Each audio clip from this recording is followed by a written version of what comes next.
Hello, my name is Andrea Solomon, and I'm here today to talk to you about the major differences in Latin America and Northern American cultures. In order to build relationships with our partner nation militaries, we must be culturally aware prior to our interactions with one another.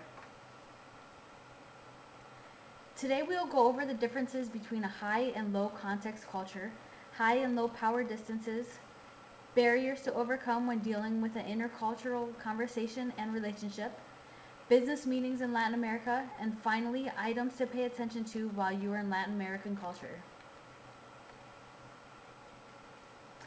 According to Interpersonal Communication Concepts, Skills, and Context by Berryman Fink, Kathleen Verteber, and Rudolf Verteber, cultural context is a set of beliefs, values, and attitudes that belong to a specific culture and are used by each participant in an interpersonal encounter. Our job is to train partner nation militaries how to be more efficient and effective with their operations. In order to do this, we must be aware that other countries have different cultures than us and work through those differences in order to accomplish our mission. First item to understand is that most Latin American countries are a high context culture. By the book, that means it is a culture in which messages are indirect, general, and ambiguous. In other words, their culture talks around topics instead of being direct and to the point. They also don't have the same personal space requirements like people from a low context culture are used to. The United States is a low context culture. That means it's a culture in which messages are expected to be direct, specific, and detailed. We like to get right to the point. Our discussions are usually based on fact versus intuition, and our discussions usually end with action. As seen in this picture, in a high context culture, people are very indirect and dependent greatly on nonverbals. In a low context culture, people have a more narrow vision and use direct verbiage with matching gestures and tones.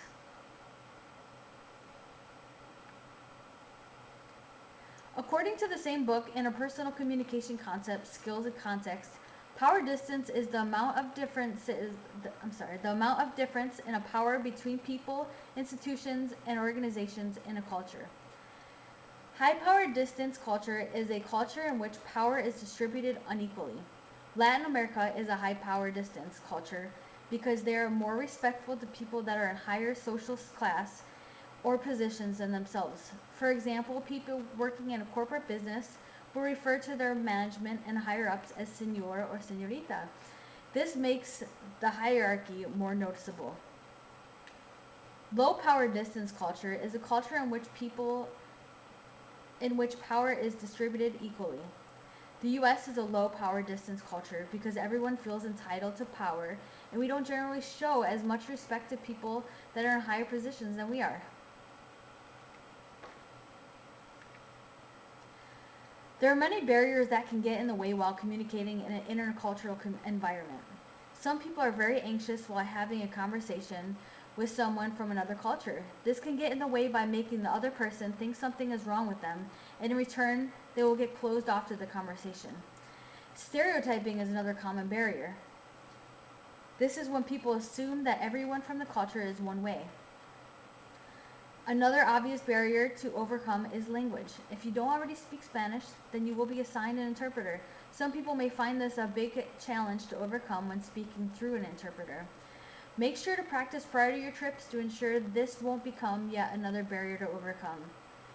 Intercultural communications can be improved through cultural awareness by understanding that a culture other than yours is different and recognizing those differences. You can ensure more effective communication. Not stereotyping every culture to what you learn in school or see on television is a big key. Go in with an open mind and learn firsthand what their culture is like. In a high context culture like Latin America, it is expected to start a meeting with light personal talk establishing social rapport. This could last anywhere from 10 minutes to an hour. People in a high context culture are more focused on accomplishing a goal as a group. Trust must be had first before starting to talk about business. In a low context culture like the United States, business meetings as we know them are usually very structured. We start on a topic of business and end on that topic of business, with very little straying from what we are there for. We are very focused on the task at hand and overall goal. Here's a few items to pay attention to while visiting Latin America. First, pay attention to nonverbals that are put out by our partner nations in Latin America. Watch their body language. If they are standing further away from you, maybe they don't fully trust you yet, or something is wrong with the way you are presenting yourself. Second, pay attention to the status of the person you are speaking to. If you are enlisted, speaking to an officer, their status is above yours, and they may not pay as much respect or attention to you as if you were an officer. Third, when critiquing personnel from a partner nation, make sure to take them aside when doing it. Don't do it in front of the whole class. Finally, slow down. You may not want to get right to the point when you arrive. However, take your time and get to know them first, and then let them bring up the topic of business.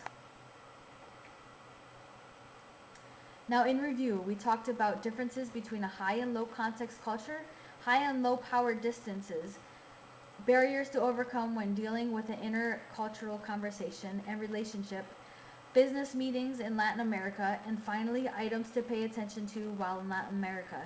Thank you for your time, and I hope this will help you forge better relationships with our partner nations.